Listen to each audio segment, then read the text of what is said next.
Paul, you had a pretty wild reception here at the hotel. True, yeah. It was very good. Were you knocked about at all yourself? No, because we were inside the car, but there was plenty of knocking about going on. There was only about 2 coppers there, You had a very quiet time in Wellington. Do you think you'll get a chance to get out whilst you're in Auckland? You never know, we've been trying to fix up something. I think we'll just sort of play it, as it goes, see if anything happens. If a chance comes up, then we'll be out. Would you agree that whilst you're performing, the crowds here are quieter than they are in Australia, but afterwards and outside of these activities, they're wilder, and anything's liable to happen? Yeah, well, they were in Wellington, because, of course, the last show in Wellington was pretty wild. A young fella jumped up on stage and grabbed at you, but you went on singing. How did you feel? Did you think the thing was going to get out of hand? No, because the thing is, when you look at them, the fellas and the girls who sort of jump up, you realise they're not going to belt you or anything, they're not trying to get you, really. They're just sort of coming up to say hello, These 3 young ladies got in here, I don't know how. They're Julia, Catherine and Patricia. Meet John Lennon. I can only see one. How do you do? I'm offering my hand, but you won't. Oh, there you go. How are you? A little overawed.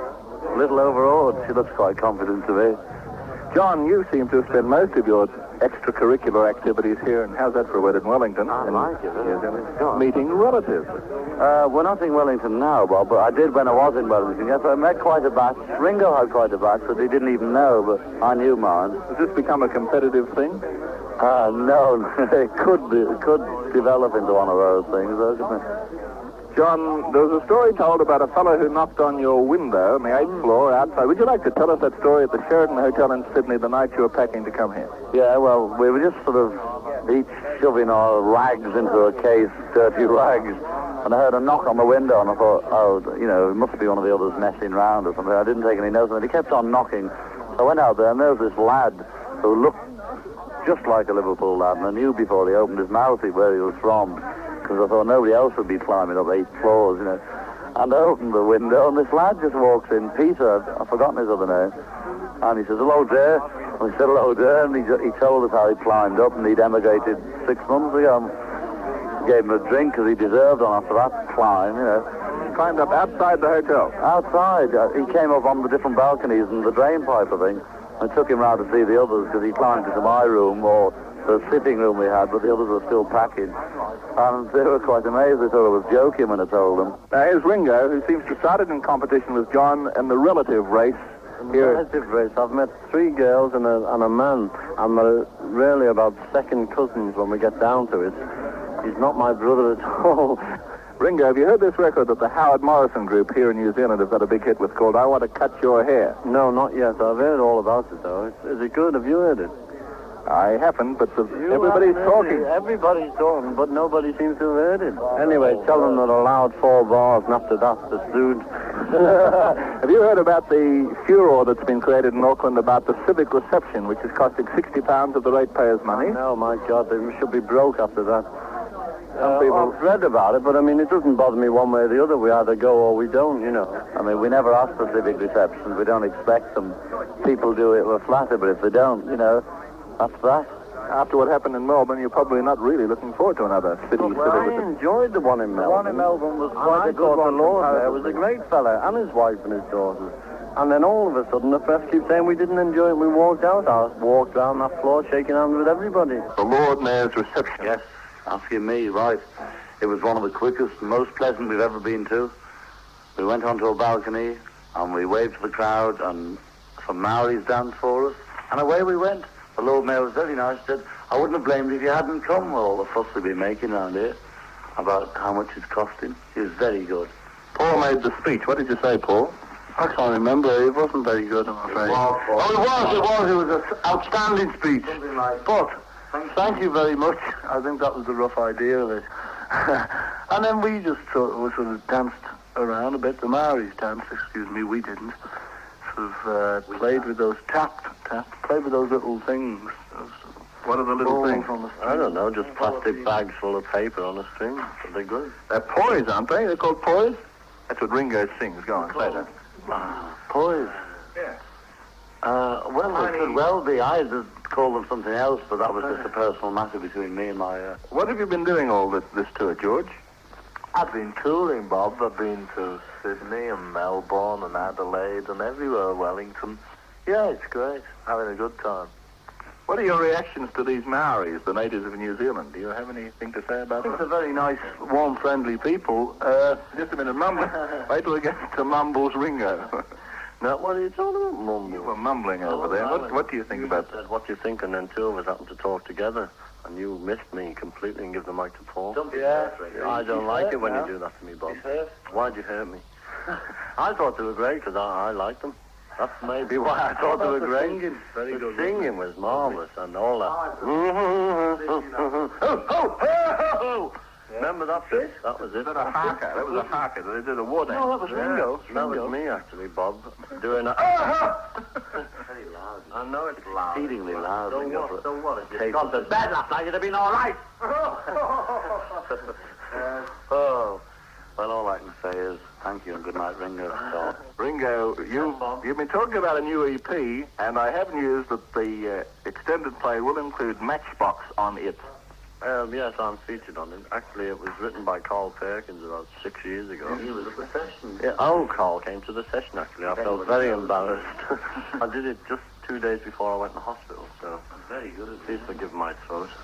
Also, there's a song called Slow Down in the EP. Who knows something? Down. Yeah. Slow down. Slow Down. That's it. That's one of John's, and John would like to talk about it now. I've nothing much to say, Ringo. You put it so well. I know. But it's just an old rock and roll number from 8 years ago from Larry Williams, who you still don't know. And Carl Perkins, why mention them, I ask myself. Can you hear me? Ringo, there's a report in some overseas paper that when you get back to England, you're going to have your tonsils out. No, they wanted me to have them out. But it won't be. Maybe I'll have them out in our next holiday. Instead of going anyway, wouldn't it?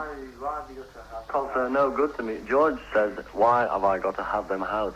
And I said, because they're no good to me, you see. Because the doctor reckons that I may start having a lot of trouble with them. And so he reckons it'll be the best thing to have them out. But apart from that, I don't know, really. I've met a lot of doctors who've got a great collection of those things. Yeah? Yes. Do you think somebody may raffle Ringo's tonsils or sell them at a high price if they're taken out? No, I don't think so. This squirmy little horrible thing. George, quick. I'm going to talk now. Well, legally, you see, Ringo, they'd still belong to you. So they couldn't sell them, could they? You could sue them. Does Mr. Epstein get a quarter of your tonsils? No, well, he can have more. I'm not worried about them, personally.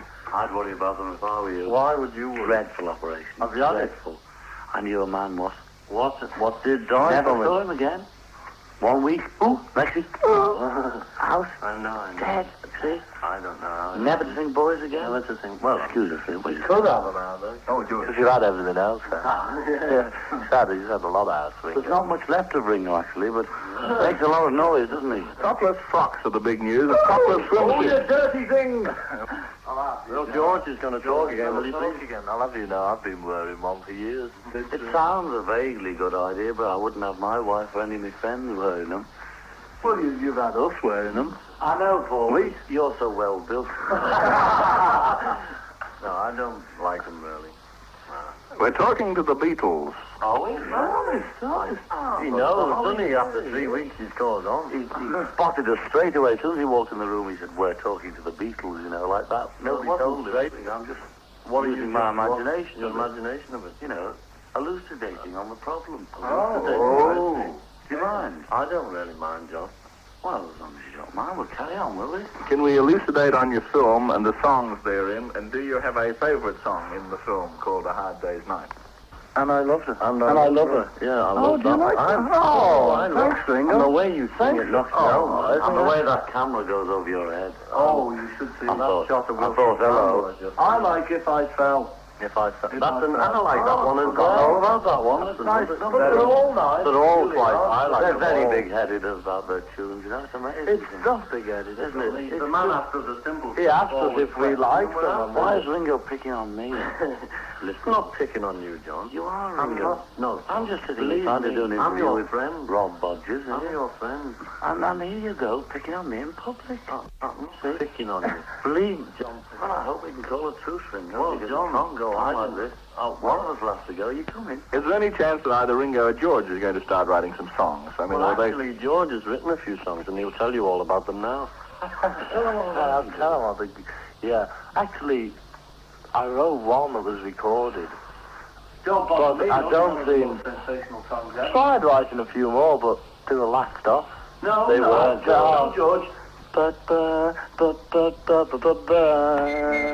Copyright, that's my copyright. What are you saying? No, George wrote a very good tune on the second LP, Oh, which is called Don't No, Bother Me, tell 'em. which a lot of people won't even they'll think it's ours anyway, but George did write it in a very strong tune, George. but as far as where Ringo and I are concerned, we'll leave the song right in Excuse me, Paul's not going to sing the one I've written. No, I can't quite remember it. Well, I'll but get- even so, Just for the plug, we've Paul. just Ringo has written one called "Don't Pass Me By, Don't Make Me Cry, Don't Make Me Blue." A beautiful melody, sincere thought. That's it, yes. Don't pass me by, it's called. That's what it's called. Sincere thought, sir, Bob. Elvis killed what? What? Oh, Elvis killed us. No, he didn't. No, He but didn't you like really, what it this is Ringo's first venture into Are songwriting. you going to sing it for us now, No, Ringo? I'm not going to sing it. Paul's going to sing it. Pass me by, don't make me cry, don't make me blue. Yeah, It's all it's, blues you know, feeling. blues feeling, you know. Yes, I can Don't be you know, darling, I love her. Crumbly and West. It was going to be a Western, but Crumbly and Paul West, he's like one of the those. nicest blues feeling, man, and it knocked me out. It's not sure you know you wrote it. In fact, I'm going to get a tape of him singing it for me very own. Are the Beatles going to record it? I don't know. You never know. More, I don't think so, actually. I keep trying to push it on them every time we make a record. And we always try and do it.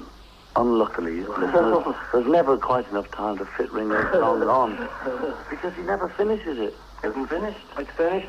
We finished it. Such a After finish, 18 years. finish. We're talking to the Beatles, and we're in New Zealand, where there's been a definite anti-Beatle spirit in certain areas. I don't know whether the Beatles have noticed this or How not. can you say that?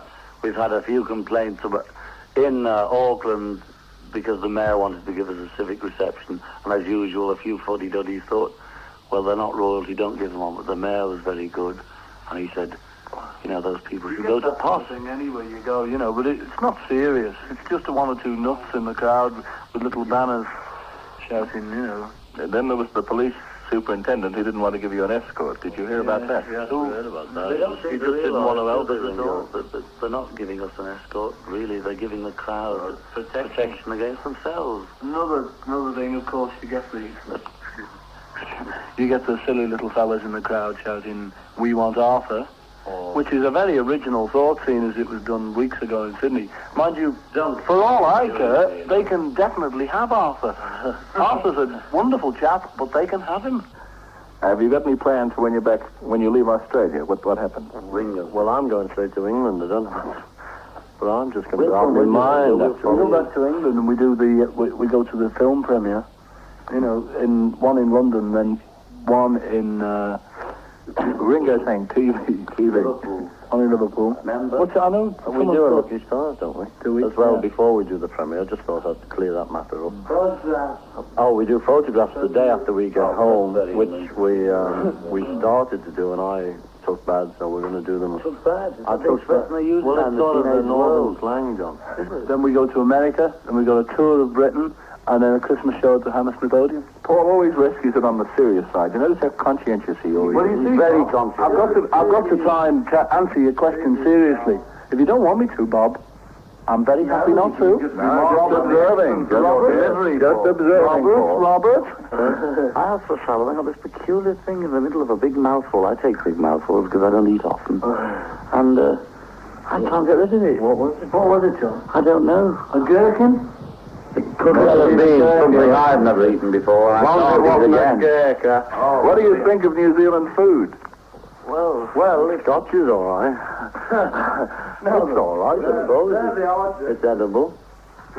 New Zealand butter is famous. In fact, your Aunt Mimi, John, buys it in England, I think. No, she does a hair in it. It's an amazing fact, actually. There's George doing it. George doing a bit of R&B backing. I think he's plugging Matchbox, is he? He's taking a Matchbox. Very good, Robert. That's right, yeah. 1, 2, 3. Hi, howdy, everybody. Catchphrase. What's the Beatles' catchphrase? Griffy Maka Muwu Waha. After me, listeners. Griffy Maka Muwu Waha. We've forgotten it, haven't we? Because we're only joking, aren't we? It's been nice working with you. Everybody. Everybody. Howdy doody.